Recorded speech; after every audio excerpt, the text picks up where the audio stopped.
السلام علیکم اسٹوڈنٹس، آج ہم مضمون میرا وطن حصہ دوئم کریں گے۔ پارٹ نمبر 1 ہم پہلے کر چکے ہیں، اس میں 3 ہم نے نکات کیے تھے۔ آج ہم نیکسٹ 3 جو ہیں وہ کریں گے۔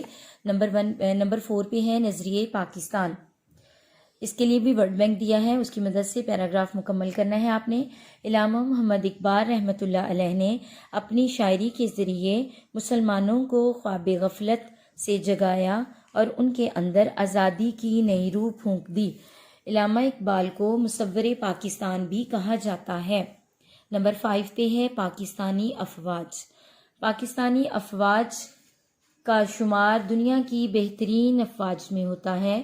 پاکستانی فوج بری، بحری اور فضائی افواج پر مشتمل ہے۔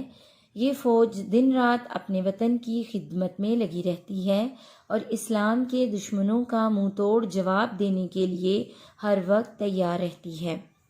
پاکستانی فوج زندہ باد، پاک فوج زندہ باد۔ نمبر 6 پہ ہے حاصل کلام۔ پاکستان صنعتی میدان میں دن رات ترقی کر رہا ہے۔ پاکستان کا مستقبل روشن ہے۔ ہمیں پاکستانی ہونے پر فخر ہے۔ پاکستان اب ایٹمی طاقت بن چکا ہے۔ ہمارا ملک اسلام کا قلعہ ہے اور دنیا بھر کے مسلمانوں کا سہارا ہے۔ خدا ہمارے ملک کو سلامت رکھے، اسی میں ہماری بقا اور سلامتی ہے۔ پاک سرزمین شاد باد، کیشور حسین شاد باد۔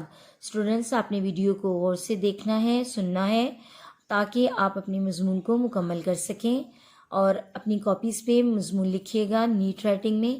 Thank you so much.